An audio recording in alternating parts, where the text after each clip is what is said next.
Well, thank you very much, Andrew. Appreciate that introduction. My name is Klein. I'm the Vice President of Government Affairs for the Associated Equipment Distributors. I think we all know why we're here. The fact is that when it comes to federal infrastructure policy, Congress and the President have let the American people down. Safety Lou, the last multi-year highway reauthorization law, expired in September of 2009. Since then, we've been bumping along with a series of short-term extensions. Those extensions have meant that tens of billions of dollars worth of highway, bridge, and transit needs have been left unaddressed. Those extensions have meant that congestion, which costs the U.S. economy $100 billion a year in wasted time and fuel, has gotten worse. And those extensions have meant unprecedented uncertainty for the men and women of the construction industry who are still struggling to recover from the Great Recession. Reauthorizing the Federal Highway Program and increasing federal surface transportation investment is AED's top legislative priority.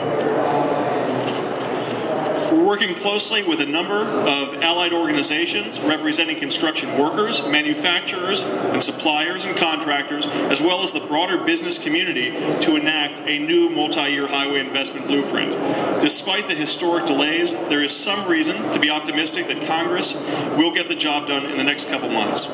House Republicans have backed off plans to cut the highway program by more than 30% and are now hunting for new sources of investment. Senators Barbara Boxer and Jim Inhofe, respectively the chairman and the ranking member of the Senate Environment and Public Works Committee, are working closely together in a bipartisan manner to pass a 2-year flat funding bill that would make significant improvements to the highway program and provide some much-needed near-term stability. We're at a pivotal point in the reauthorization process, and time is of the essence. The current highway extension expires at the end of March, and as we get closer to the elections in November, it will become harder and harder to get anything done on Capitol Hill. While the outlook for the highway bill is highly uncertain, what is certain is that nothing will happen if the industry does not stay engaged and press our elected leaders for action. That's where the road connection comes in. As this truck travels around the country in the weeks ahead, it will raise the visibility of what is or isn't happening on Capitol Hill and serve as a catalyst to grassroots action. It will draw media attention to the infrastructure deficit and the human costs of foot dragging on Capitol Hill, and it will serve as a rallying point for the local construction industry in every city it visits.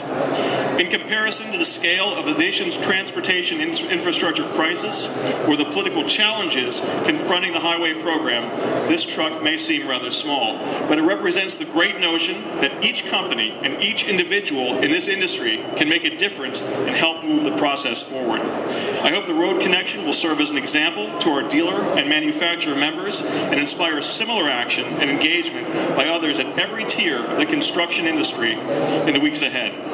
Thanks again to Aztec KPI-JCI for their leadership of this effort and for bringing the road connection to the AED Summit and for letting me be part of this event.